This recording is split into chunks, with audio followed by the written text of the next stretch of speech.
The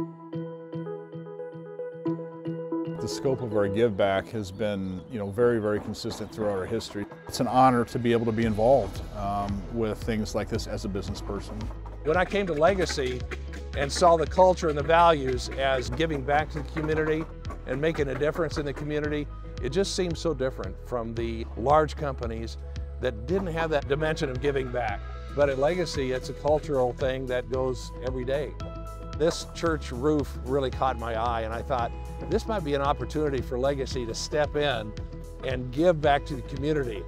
They had worked with different insurance companies and started to submit claims. Nothing ever happened. So we went back to the ownership, and they figured out how to make it happen.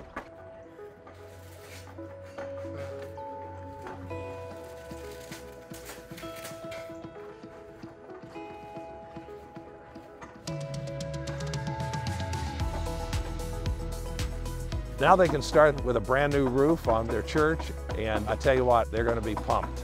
We really are setting the standard around this kind of activity in terms of what we're doing in the communities that we're involved in. There are hundreds of roofing companies, but there's not that many that give back to the community and find that as part of their value system.